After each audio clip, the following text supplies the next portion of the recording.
Welcome everybody, and hello from Yorkshire in the north of England, where I'm based. I'm here on a farm. I imagine that a farm in Texas means something vastly bigger than a farm in England. It's a very small farm to us, but it is such a pleasure to have this invitation to join you all today, albeit virtually. I'm going to give you a bit of introduction about myself. First, I'm going to be introducing some of these lovely faces featured behind me and telling you about my latest book, The Dressmakers of Auschwitz. But first, the introduction to perhaps explain something of my work. My name's Lucy Adlington, and I'm a clothes historian. And you may not be familiar with such a thing. And I've been working in history for over 20 years now, not as an academic, actually. And I'm really fascinated by the way that clothes tell stories and clothes hold memories. So, for example, in honor of speaking to an American audience today, I'm wearing an American jacket from the 1940s. And when I bought it, it just came from a vintage dealer. So I don't know the story of this jacket. I don't know who bought it, who wore it. Did it fit them better than me? I think 2 years of COVID, and it's not fitting as well as it did when I bought it. I don't know who designed it, who sold it. I don't know who wove the fabric. So in that sense, we don't know the story. The label just has the name of a store. It has that it's part of the American wartime limitation order. I suppose the equivalent, it's similar to rationing in Great Britain. But the code, of course, it has stories. Somebody's worn this, somebody's made it. So I'm very much, I spend my working life thinking about the stories of garments. And over time, you know, I have met people who've said, oh, come on, why are you studying clothes? It's so frivolous. It's just fashion. And I think, whoa, we're all wearing them. And clothes are never just clothes. Clothes are actually a fascinating way to get insight into lives in the past. And in particular, women's lives. I focus on women's history because often women's lives aren't as well documented. They're not as well memorialized. And so sometimes these domestic details can give us insight into private lives that haven't become public. Although the women I'm going to be talking to you about today, they certainly have become very public through the sharing of this history.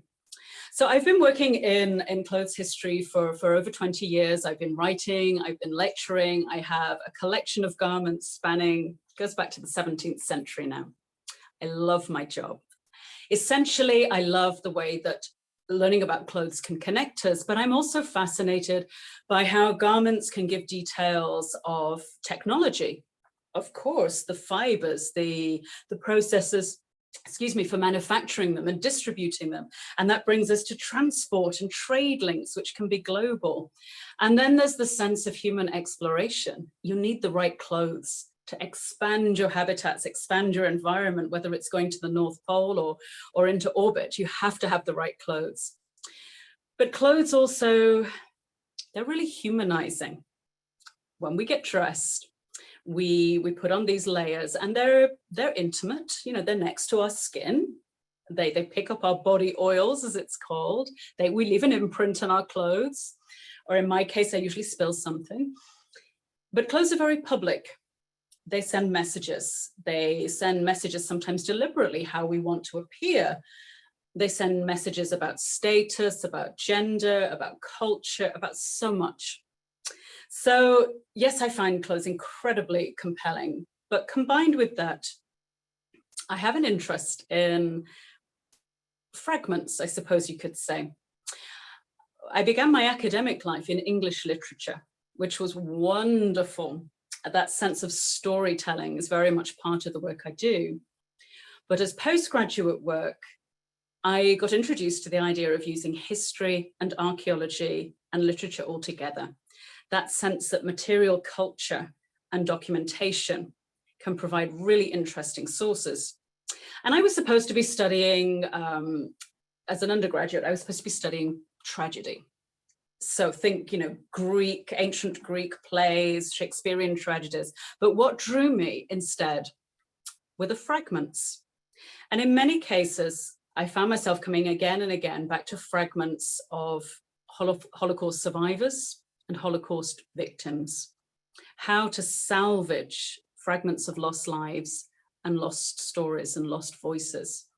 So those elements have combined very much with my latest book, The Dressmakers of Auschwitz, which, and I'm going to be sharing today, I'm going to be sharing some of the documents and garments that have informed the research for this book. But overwhelmingly, in addition to archives and objects and material culture, this book is about people. And so one of the most important aspects of researching this topic has been connecting, just like we are today, connecting around the world, connecting with the relatives of surviving dressmakers. And I also had the great good fortune to speak to the last surviving dressmaker of the fashion salon in Auschwitz. I flew out to meet her shortly before the COVID lockdowns began, actually. It was very lucky timing, and spent a week with her and her family. And as you can imagine, it was a profoundly moving experience, very harrowing at times, very joyful at others, and a unique opportunity for me as a historian to speak to someone, to draw on their memories. And sometimes those memories, I suppose you could say, we went off script. And I'm going to be telling you more about this lovely woman. But so often when we recall stories from our past, our histories, and this includes with survivor interviews, we perhaps have stories, a routine or a script in our minds that we follow certain ways of speaking. But when I went to speak with this seamstress, I took a 1940s dress and I brought it out at one point, and you could see the change in her. You could see the way that she suddenly responded differently, holding this garment, examining it, you know, with her dressmaker's eye, looking at the detailing, at the embellishments on it. And she ran her fingers over it and said, "This is very good work." And I thought, well, you should know, because she worked in a very high quality salon. Her name was Marta, and she was living at the time in San Francisco. Sadly, she has since died. And Marta was very willing to talk. So I sat, I listened. So combining all of these things, I've written a book, The Dressmakers of Auschwitz, and it concerns a group of very young Slovakian Jewish dressmakers. And you might be thinking, wait a minute, a fashion salon in Auschwitz, a fashion salon, how could you possibly have such a conjunction? And when you think of fashion, you might think of style. I wore the shoulder pads, especially for you. You might think of glamour and catwalk shows. You might think of Paris and London and New York. You might think of sensual textiles and so on. But then to have this contrasted with Auschwitz, a place, a name that is synonymous with trauma, with suffering, with horror, it just doesn't seem possible. And so when I first came across mention of a fashion salon in Auschwitz, like you, I was very taken aback. And it was in a book about economic history of the Third Reich. And I thought, what is this fashion salon? And at first I couldn't find out anything else about it. There was just a mention. There was no further information. And as we know, the Nazis destroyed a lot of documentation when they were evacuating Auschwitz in January 1945. In fact, they started before them. And so it seemed impossible that I could discover anything about this fashion salon. And I knew about workshops in ghettos. I knew about workshops, factories in the concentration camp system. But a fashion salon? I knew about elite SS people having their own pet tailor, tailoress, milliner, cobbler, whatever. I knew about that system, but a fashion salon. Now, the story of how I came to find out more it's quite a story in itself, and it involves small miracles, I think, serendipity. But I'm cutting the story short to tell you that I was able to contact the relatives of surviving seamstresses, including Bracha Kohut. And they were able to share something that, as a historian and as students, you know, we love to see faces. We love to get a human sense of connection. And so I have a few of the women who feature in this book pictured here, photographs sent by their families. And the first time I saw the face to one of these names, it had a very emotional impact.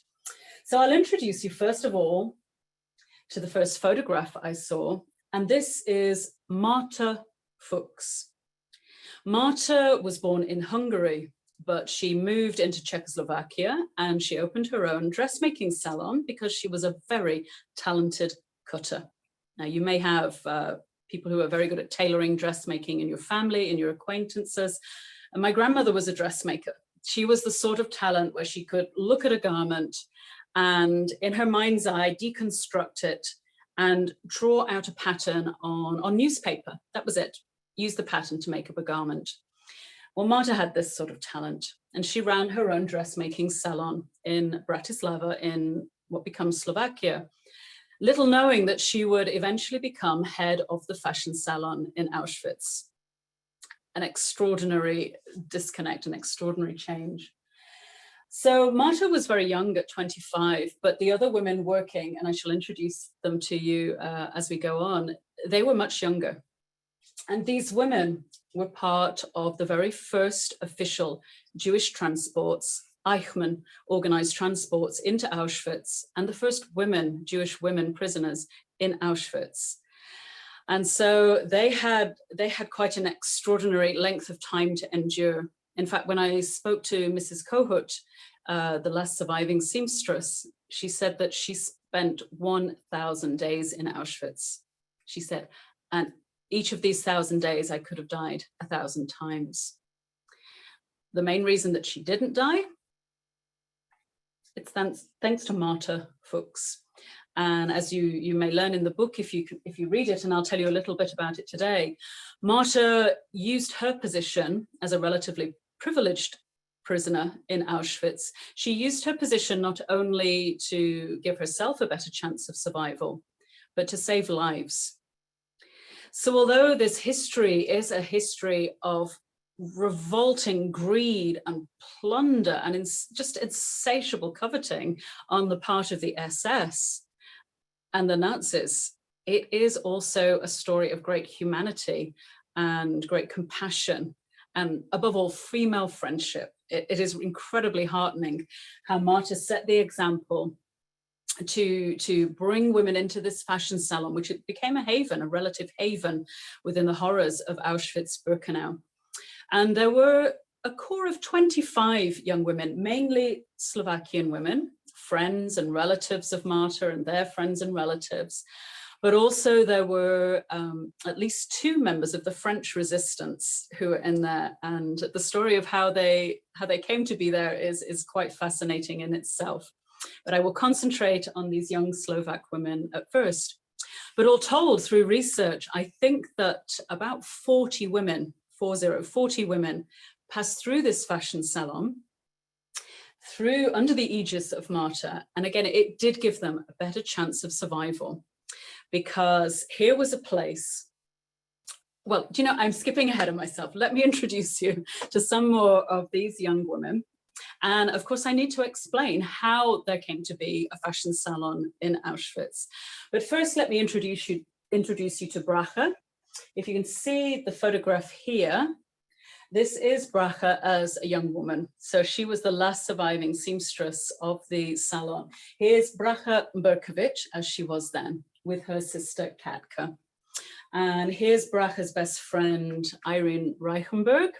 And they lived on the same street in Bratislava, Židovska Street, Jew Street, essentially. Very poor families. So Bracha's father was a tailor, which was, it was not a lucrative profession. Irene's father was a cobbler, even less lucrative.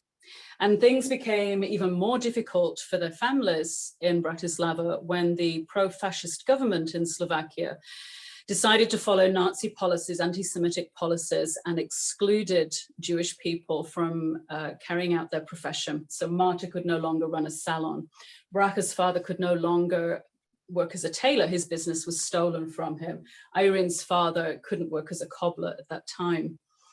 And this was, of course, a very distressing time for everybody. And Irene mentions in her video testimony for the Shoah Foundation, she mentions how it felt to be ejected from school, to be told to leave the classroom with her Jewish school friends because Jews could not sit with Catholic Slovakians. And she said, we went out onto the street. She said, we just stood there. We didn't know what to do or where to go. And Irene said, on the spur of the moment, I decided to learn to sew a little. And she had no idea just how important this skill would be. And I suppose sewing is sometimes overlooked, isn't it? It's either seen as a domestic skill. Oh, it's just your mother mending your socks, or your grandmother stitching you a dress, or your grandfather tailoring a suit. And people tend to overlook the skill behind it. And it wasn't a particularly lucrative profession for most people. In fact, in some parts of Europe, it was considered a poor girl's job. So Irene said, she decided to learn to sew in secret because she wasn't, as a Jew, allowed to learn a trade. And she persuaded Bracha to join her. And she persuaded another friend, a rabbi's daughter called Renee, to join her in having these sewing lessons. Very significant. So let me bring you back to this idea of sewing and why clothes are important and why they are absolutely intertwined with policies of the Third Reich. Because the Nazis were keenly aware, first of all, of the power of appearances, the orchestration of image. Joseph Goebbels, Minister of Propaganda, he knew very well how to create a theater of rallies and of political images, photographs, and so on, even staged images in women's magazines. And I collect magazines from the era. So this is Die Dame, the lady magazine. And this one, it is 1939. And so in these magazines, there would be pictures of elite SS women wearing very elegant German fashions. And the idea was to give this image that the Nazis were part of a world stage, that they were acceptable on the world stage as a political entity. But it was more than that. If I show you another magazine cover from 1939, this is a National Socialist magazine, Frauenwarte. It's a woman's magazine, and so you'll find adverts for antiperspirants, for baby food, cooking recipes, how to make emergency fashions for air raids, or overalls for housework.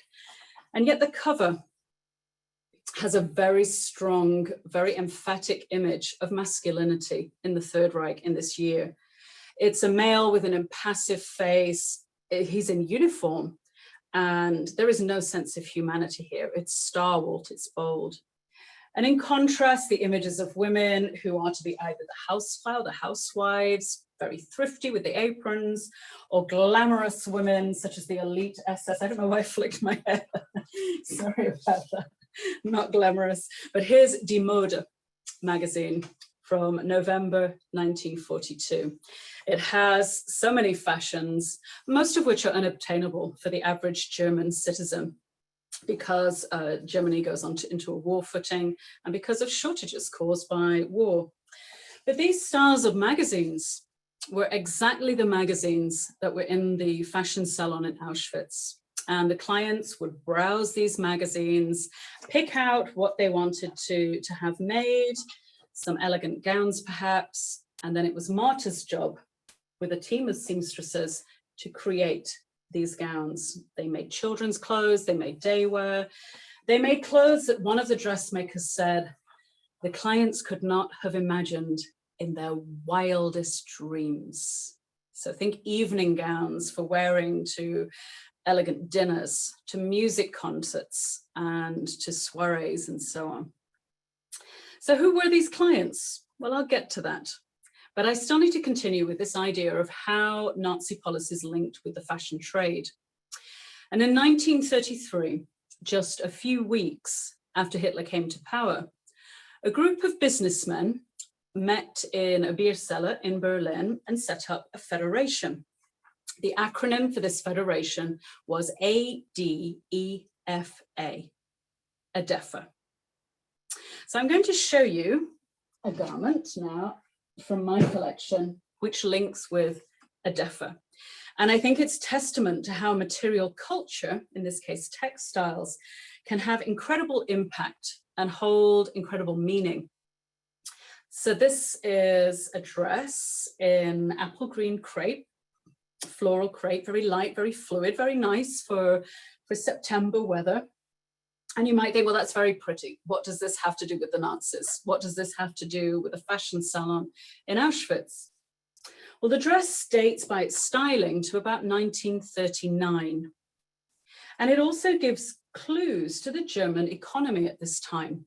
I mentioned about Germany going into onto a war footing with the economy, which means restrictions for civilian shoppers.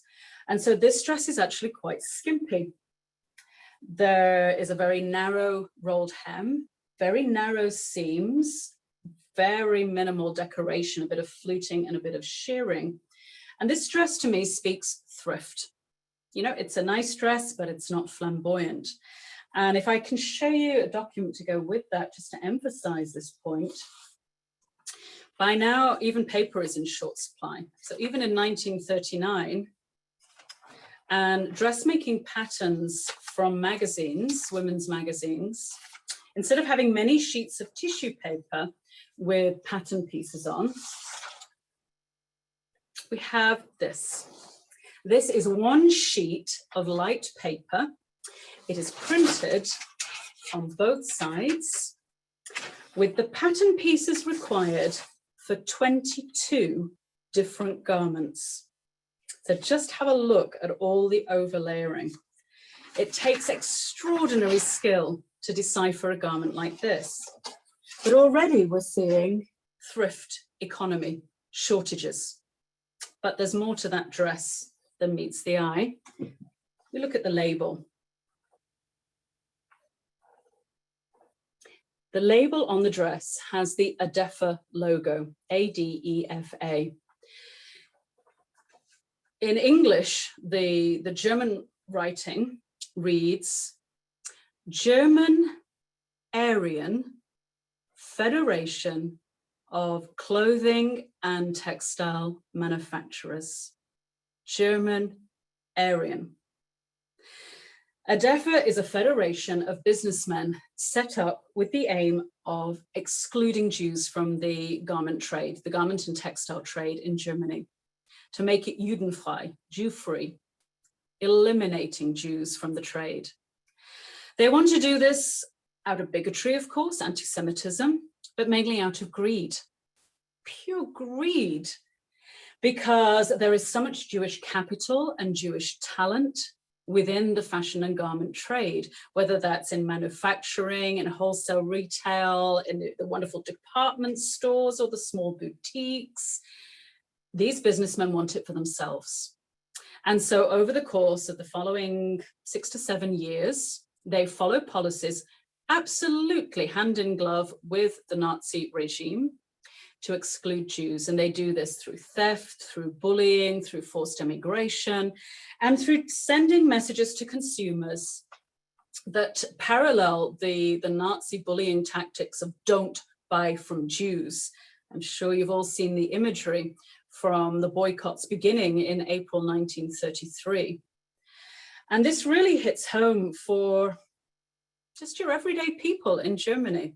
So we have Jewish shop owners and Jewish shoppers and the bullying tactics to keep people out of Jewish stores, but also non-Jewish German people living in Germany who are then faced with these choices. Am I going to buy from a Jewish shop? Am I going to seek out ADEFA garments, ones, as ADEFA claims, that have not been touched by Jewish hands? And this, it's just grotesque, isn't it? This exclusion It's in something as simple as a book of knitting yarn samples, which states at the beginning, only Aryan production. Aryan, this made up concept, meaning not Jewish. And so Adefo were pushing their fashions, and you can say they succeeded in their aims, because through a series of devastating legislations and also the bullying and the thefts and so on, Jews were excluded from their own businesses, their own work. But it didn't end there.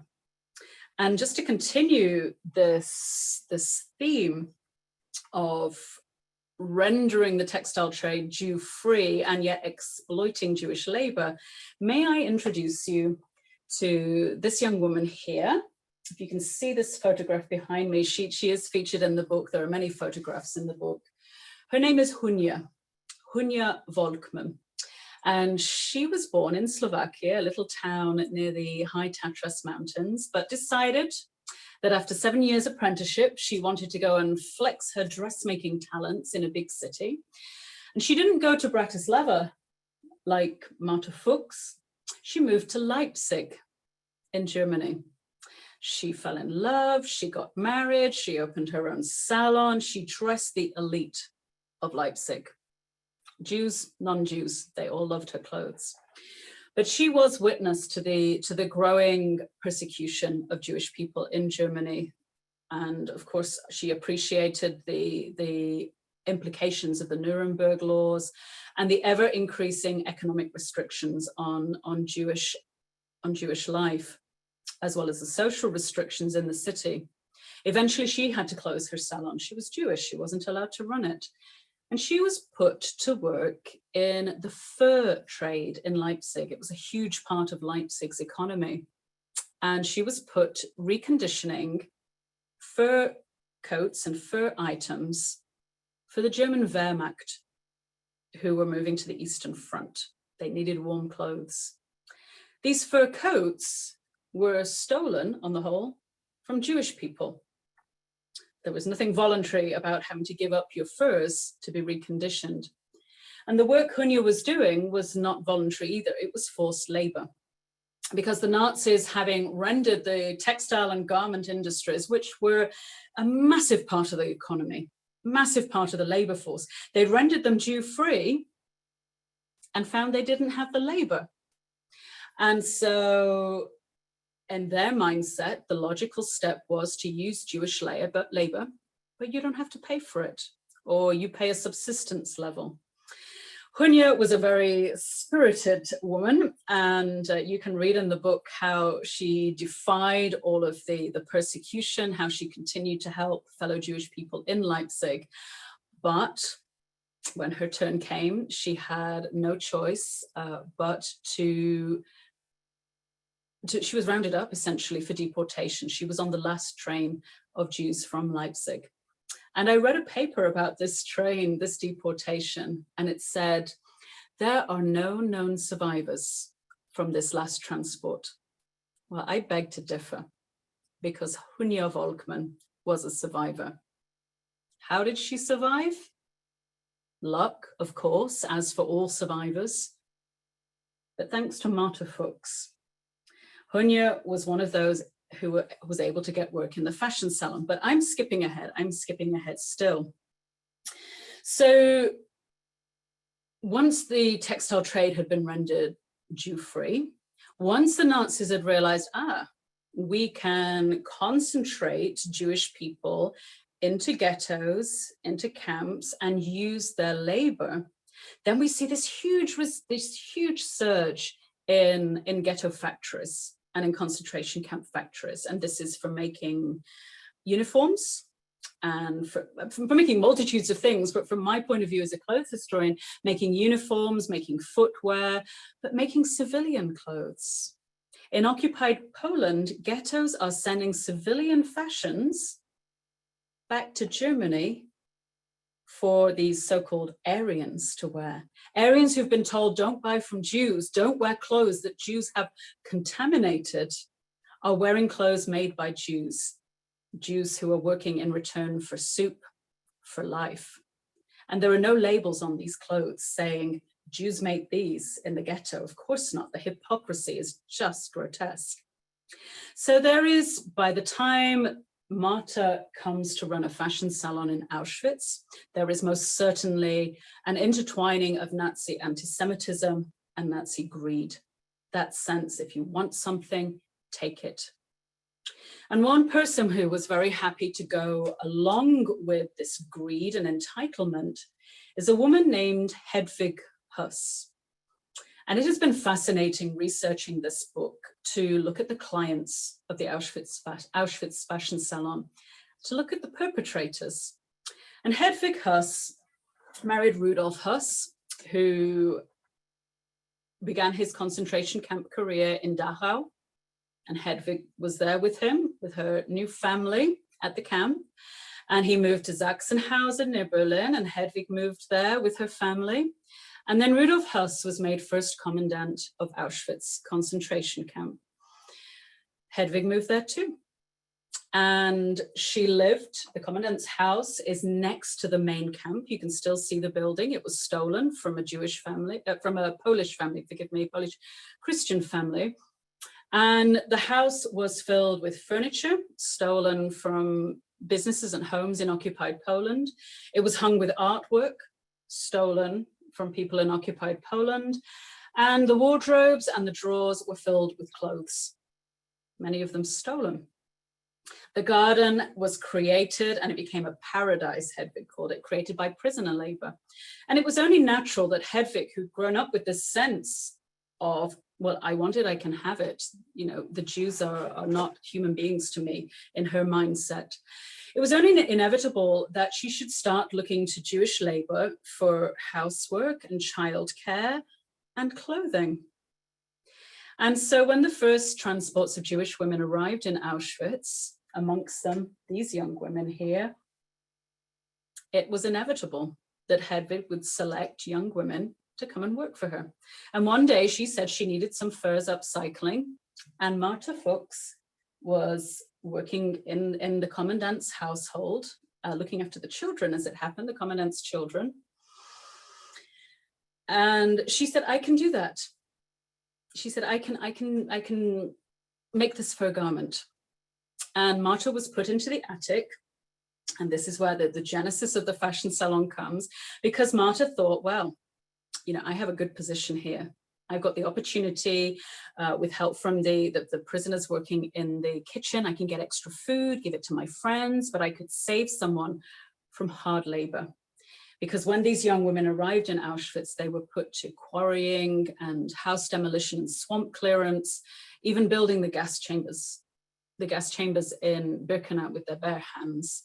And it was killing them off. It was killing them through the brutality, malnutrition, through disease.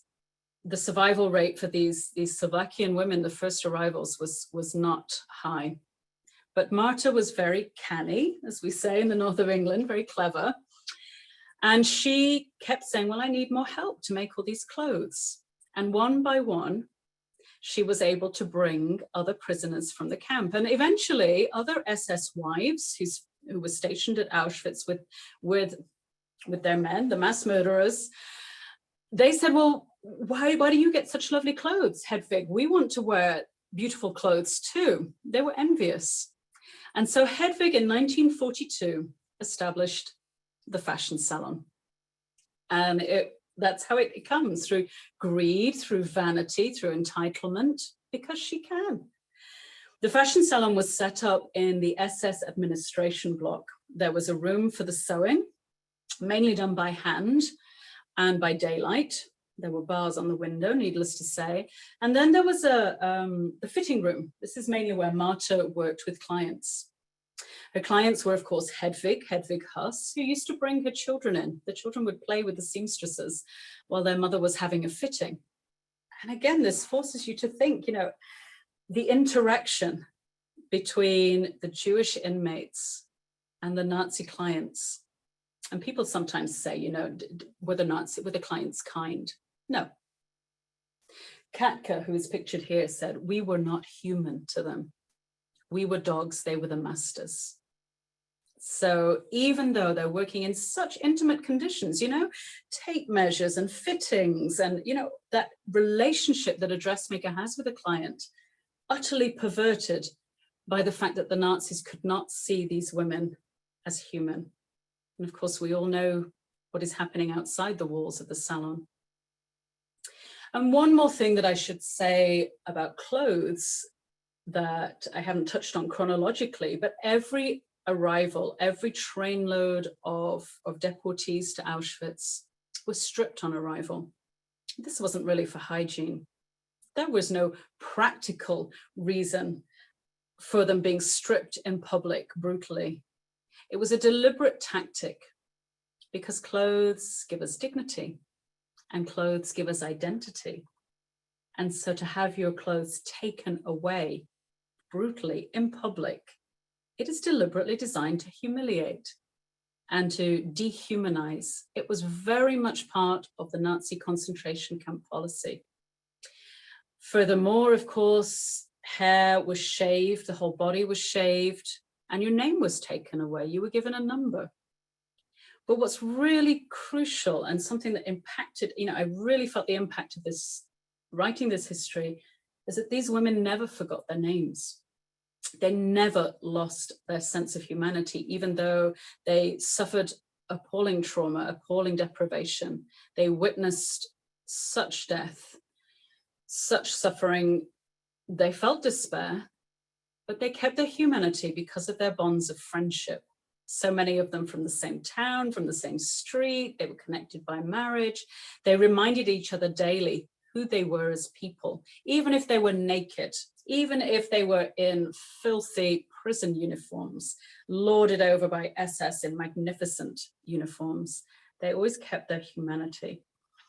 And this was something that the fashion salon was able to promote, because Marta, who became head of the salon, the capo, if you will, she not only used it as a haven to save lives, she was also a member of the Auschwitz underground, the communist resistance.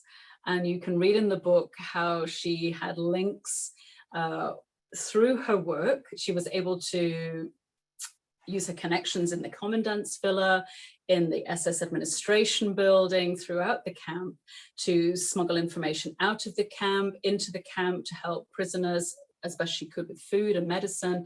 And she was even part of an escape plan, which links with Rudolf Verber and Freddie Wetzler. So it's all there in the book.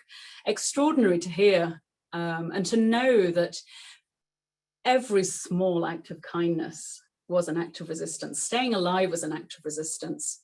But Marta created an atmosphere in the fashion salon of camaraderie and community and support, humanity. And people were able to talk about their home lives, to support each other through grieving, to have religious connections as well. There was secretive commemorations, celebrations, prayer meetings as needed, and so on.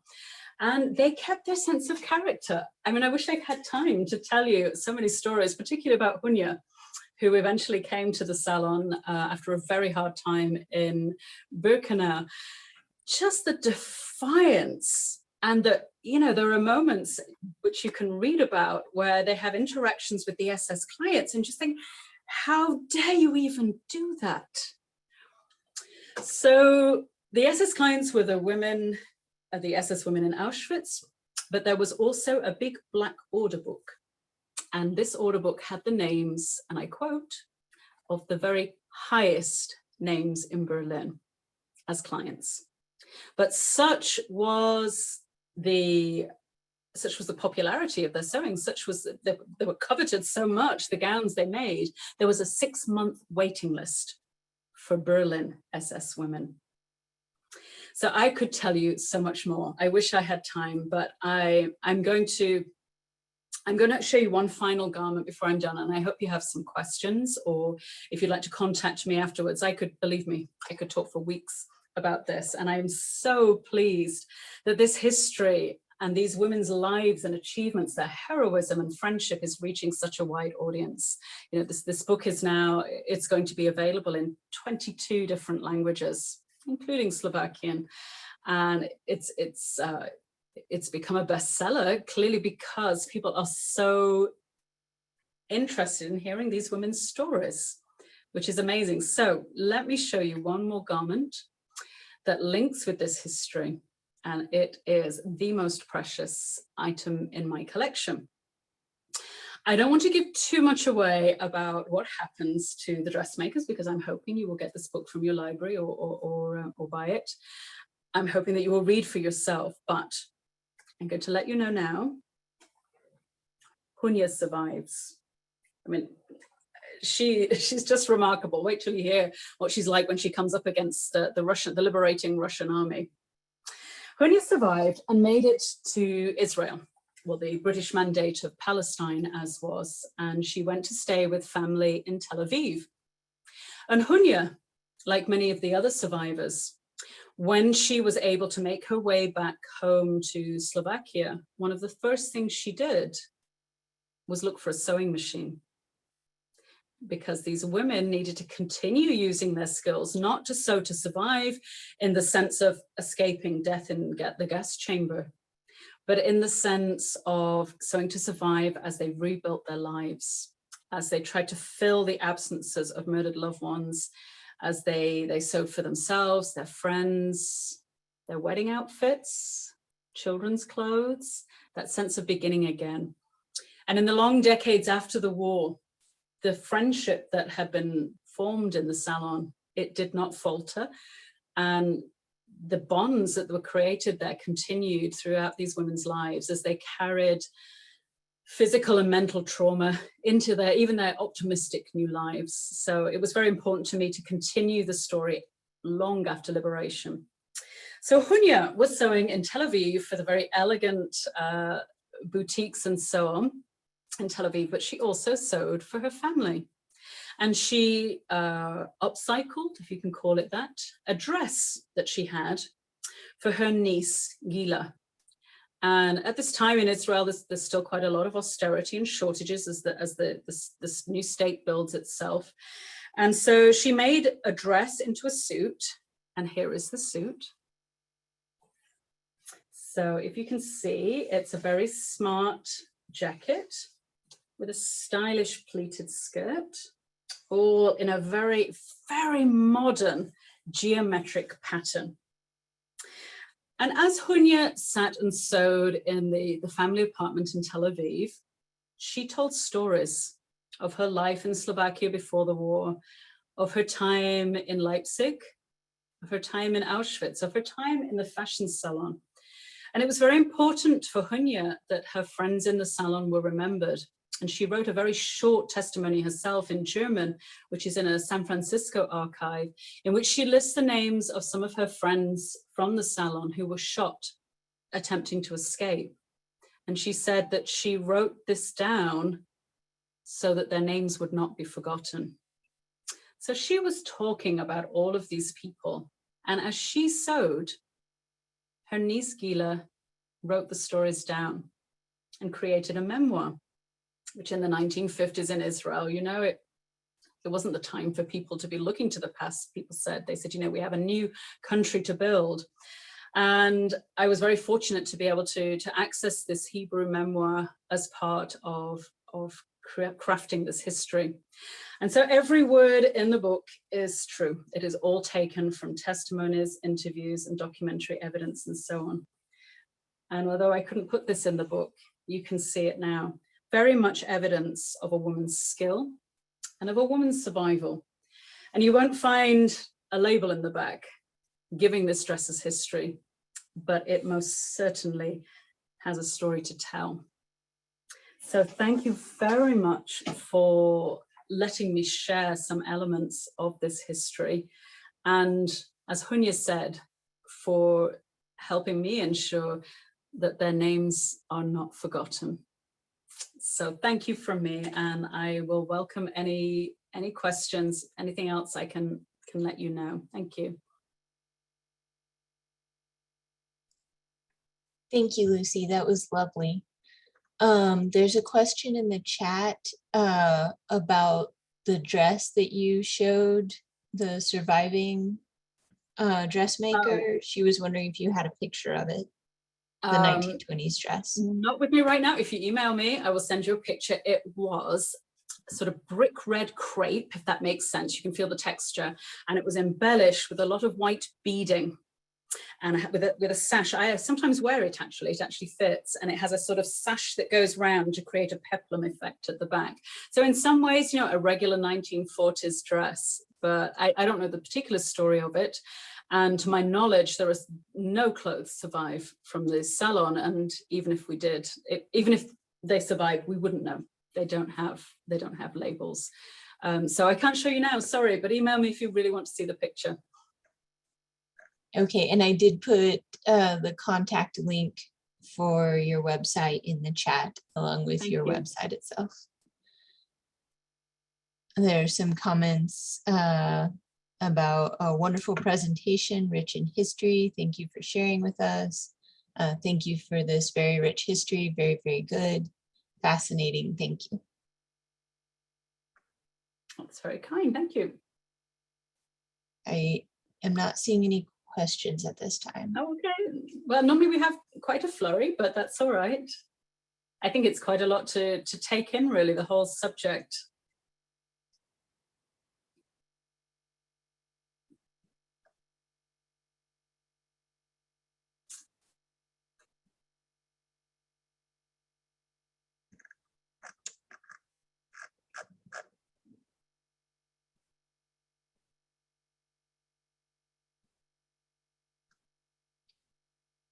There's another comment. Thank you for following this passion. Thank you. I loved your book, one of my favorites. One of our attendees says, who made the men's clothes?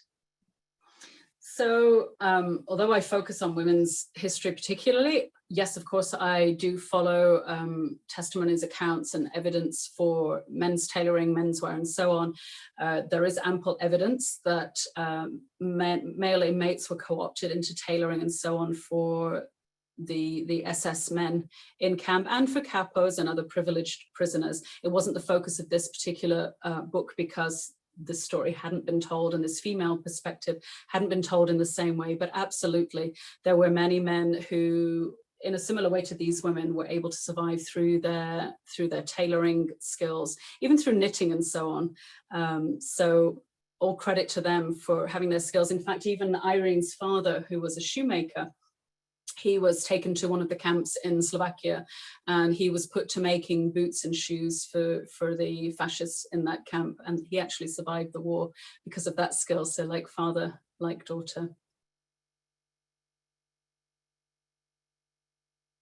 Essentially, whatever labor the Nazis could co-opt, you know, however they could take, they did it.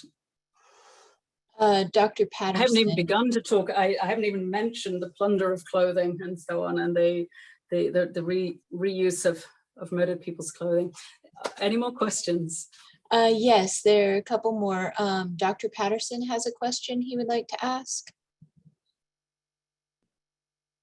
Yes, thank you for an amazing presentation, and I'm moved and informed, educated by your insights into the importance of clothing. And it reminds me of the testimony of Yechiel Dinor at the Ackerman trial, when he was called to testify. Gideon Hausner went to him beforehand and asked him to testify, and he said, "Please don't ask me. I was there for 2 years. I saw everything," and he listed what he saw, but that's not Auschwitz. And yet, in his famous testimony, I mean, you can see it on YouTube. He stumbled through a testimony about Planet Auschwitz. People were not conceived. People did not die as they did. People had no parents. They had no children.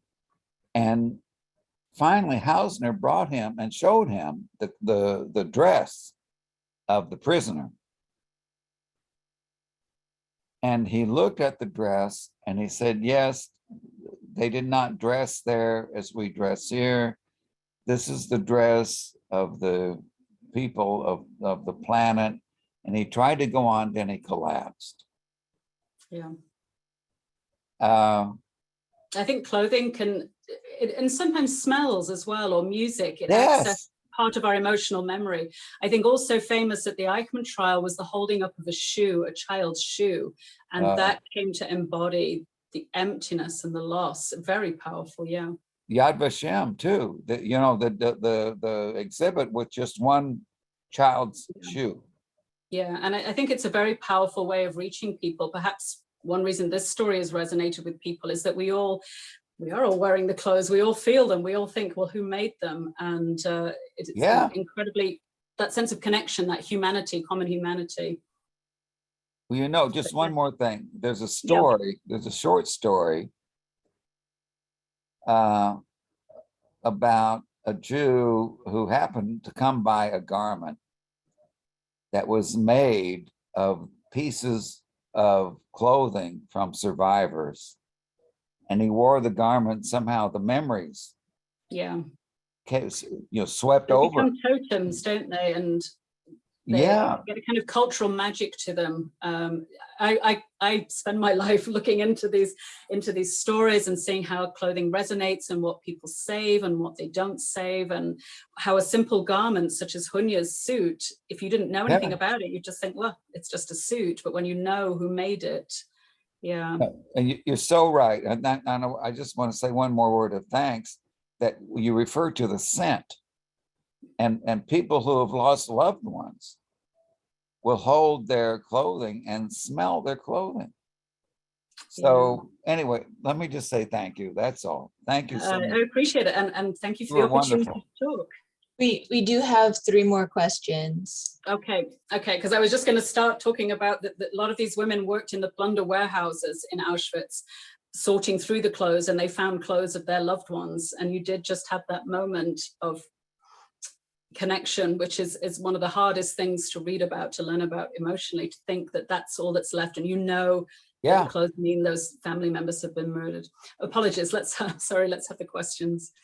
Barbara Parrish asks, how did you first learn about this salon? I was reading a book called Nazi Chic, which was a wonderful academic book about linking the Nazi policies with economic history. And in the introduction, it was talking about how just various topics, and it mentioned the fashion salon, and the author said, but I don't know anything else about it. I can't find it. And I thought, well, I want to know. This was back in 2008. And since then, I've been trying to uncover more. So yeah, it was from that chance mention. And in fact, the only reason that this author had come across a testimony was thanks to Hunya writing a piece in German, and thanks to a fellow survivor called Dr. Laura Shelley, and her archives are in the Taube Holocaust Library in San Francisco. I went there to dive in, and Dr. Shelley had made it her mission in the 80s and 90s to collect as many survivor testimonies as possible, particularly of the women who worked in the SS administration building, which included the dressmakers. Thank you. Our next question, do you have any advice for someone who wants to pursue studies in women's history? Oh my goodness, do it. This is my only advice, and follow your skills. I can't speak for the US education system, but there are so many programs now and so many ways to look at diverse histories, not even necessarily through women's studies. You can bring these perspectives to any aspect, any intersectionality. So yeah, the best advice I can offer you is do it. But if you'd like to be in touch to discuss your thoughts more, please do contact me. It is a very fascinating subject, and so many different ways you can approach it now, and bring fresh perspectives. There's another question about how did the salon acquire fabric and embellishments to make these clothes? Great question. And I should have mentioned it because with so much of Europe enduring hardship, and shortages, there was no shortage of goods in Auschwitz. For the prisoners, yes. But for the SS, they had these vast plunder warehouses, which were filled with the contents, not only of things appropriated from occupied Poland, businesses and homes, but also from the luggage of murdered deportees. So hundreds of thousands of suitcases and bags, they were opened, and they had, you know, between 1,000 and 3,000 prisoners at any one time in vast warehouses. You can read about this in the book. These plunder warehouses, and they would sort through the clothes. And Marta is actually, there's a scene in the book, all true, where she's described as going shopping in one of these warehouses for things for the commandant's family, you know, picking out fabrics that had been plundered, picking out garments from luggage. And when people came to concentration camps, although it varied depending how they'd been suffering beforehand and how they'd been deprived, people dressed to travel. So these young women on the transport from Slovakia wore their best clothes, their warmest clothes, because it was March, it was winter, it was cold, good quality things. You know, they were good people, hardworking people. And so all of the contents, they were told they were going to work or to relocate or whatever. People brought everything. They brought their sewing machines, they brought the tools of their trade.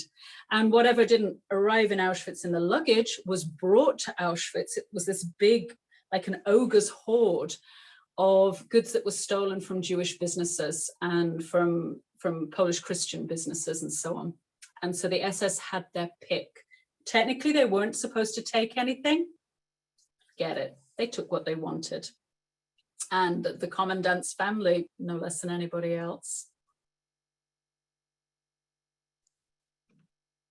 Thank you. There are some more comments. Someone says, yes, of course, people would bring their best with them, their best clothing. Yeah. Another one says, thank you for sharing, and thank you for the presentation. Well, you're very kind, and thank you so much for hosting and letting me have this opportunity to speak with you. And Christy, may I make reminders for our upcoming events and thank our host, our speaker. Christy, if you don't mind me jumping. Oh yes, no, please do. Well, Lucy, thank you so much for speaking today on behalf of the Ackerman Center for Holocaust Studies and our board, our students, and our faculty. I'm getting private messages already about people purchasing your book, and they were loving the presentation, not only the public comments. So thank you so much for being with us today. Just a friendly reminder to everyone on the call, I put in the chat a couple things for you. We have a couple things for you. We have our Einsbruck lecture September 18th and 19th. We hope to see you on campus. It's an in-person event for you. And then also make sure you're signing up for all of our events for this fall and spring. So without further ado, thank you so much for being with us. This is being recorded for later viewing as well, so you can pass it on to a friend as well. Is there anything else, Christy? There are more thank yous. People commenting that they look forward to reading the book, they've purchased it, they've placed it on hold at the library. Perfect. You are good people. Thank you so much for your support. Much appreciated. Well, thank and you. Best wishes for all your future presentations. They sound great. Well, thank you. And if you ever need us for speaking engagements for all of our guests on the call, let us know. Dr. Holly Miori, you can reach out to me or some of my colleagues on this call, and we'll be happy to help you. Thanks again. And I will let y'all go get your favorite snack. So have a good afternoon. Bye-bye. Thank you, everybody. Thank you again, Bye. Lucy. Bye-bye. Bye.